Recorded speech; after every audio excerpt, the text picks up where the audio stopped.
YCP 2 సార్లు ప్రతిపక్షంలో ఒకసారి అధికారంలో ఉంది. 2014 నుండి 2019 మధ్య వైసీపీ ప్రతిపక్షంలో ఉన్నప్పుడు కథ వేరు. అప్పట్లో వైసీపీ మీద ఆశలు ఆకాంక్షలు చాలానే ఉన్నాయి.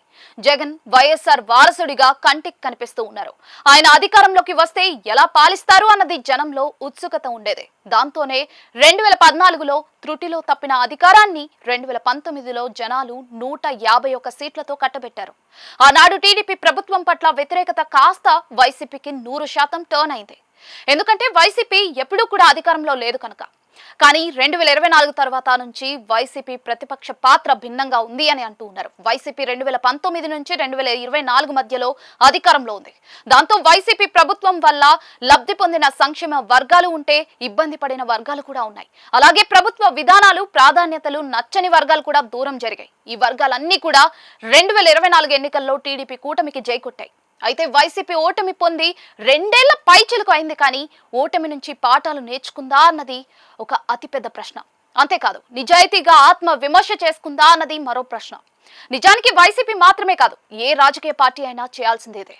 కానీ వైసీపీ ఈ విషయంలో పెద్దగా ఆలోచిస్తున్నట్లుగా లేదని అంటూ ఉన్నారు. కూటమి ప్రభుత్వం నుంచి వచ్చే వ్యతిరేకత తమను గెలిపిస్తుందని వైసీపీ ఆశలు పెట్టుకుంటోంది అన్నది ఆ పార్టీ నేతల మాటలను బట్టి అర్థమవుతోంది. వైసీపీ పాలనలో దూరమైన కీలక వర్గాల సంగతి ఏంటి అన్న చర్చ సాగుతోంది. నిజానికి ఏ పార్టీ అయినా పటిష్టంగా ఉండాలి అంటే సమాజంలోని కీలక వర్గాల మద్దతు, అభిమానం తప్పనిసరి. అధినేతల ఇమేజ్ కొంత మేరకు మాత్రమే పనిచేస్తుంది. ప్రజలు కూడా ఆ పార్టీల పట్ల ఆదరణ చూపిస్తూ గెలవాలని ఆకాంక్షించాలి. వైసీపీ విషయానికి వస్తే అధికారంలో ఉన్నప్పుడు దూరమైన వర్గాల్లో ఉద్యోగ వర్గం అతిపెద్దది. ప్రభుత్వ ఉద్యోగులు ఏపీలో 6 లక్షలకు పైగా ఉన్నారు. కాంట్రాక్ట్ ఉద్యోగులు, అవుట్ సోర్సింగ్, సచివాలయం, ఇతరత్ర ఉద్యోగులు కూడా కలుపుకుంటే ఆ సంఖ్య 13 లక్షల దాకా అవుతుందని అంటారు. ప్రతి కుటుంబంలో 4 సభ్యులు ఉంటారని అనుకుంటే 50 లక్షల మంది దాకా వేరు ఉంటారు అని అంటూ ఉన్నారు. మరి వీరి అభిమానం తిరిగి పొందడానికి వైసీపీ ఏం చేసింది అన్నదే ప్రశ్న.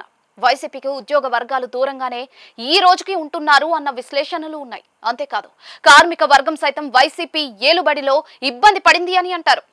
అప్పట్లో అభివృద్ధి పెద్దగా లేకపోవడంతో భవన నిర్మాణ కార్మికులు అంతా కూడా ఉపాధి సమస్యలు ఎదుర్కొన్నారు. భవన నిర్మాణ కార్మికులు అయితే ఇసుక సంక్షోభం కారణంగా చాలా మంది కార్మికులు ఆత్మహత్యలు కూడా చేసుకున్నారు.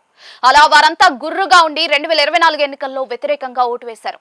ఇప్పుడు టీడీపీ కూటమి హయాంలో పరిశ్రమలు ఏర్పాటు అవడం, భవన నిర్మాణాలు జోరుగా సాగటం, అభివృద్ధి కారణంగా వారికి ఉపాధి లభిస్తుంది. దాంతో వారు కూటమి ప్రభుత్వం పట్ల సానుకూలంగా ఉన్నారని అంటూ ఉన్నారు. ఇక మధ్యతరగతి వర్గం కీలకంగా ఎన్నికల్లో ఉంటుంది. వారిలోనే చదువరులు, విద్యావంతులు ఉంటారు.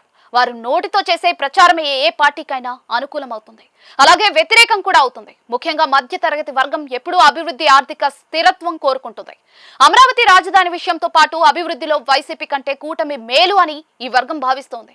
అలాగే రహదారులు, ఇతర మౌలిక సదుపాయాలు కూడా వారు ఇచ్చే ప్రాధాన్యతల్లో ఒకటిగా ఉంటాయి. కూటమి హయాంలో అభివృద్ధి సాగుతోని కాబట్టి ఈ వర్గాలు బాగానే ఉన్నాయని అంటున్నారు.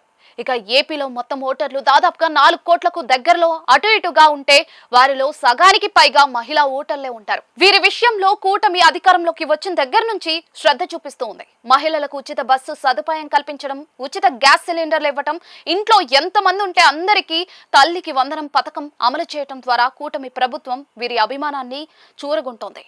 దీంతో పాటుగా వీరి కోసం ప్రత్యేక కార్యక్రమాలను కూడా కూటమి అమలు చేస్తోంది. దాంతో ఈ అతిపెద్ద వర్గంలో మెజారిటీ అయితే కూటమి పాలన పట్ల సంతృప్తిగా ఉందని అంటూ ఉన్నారు.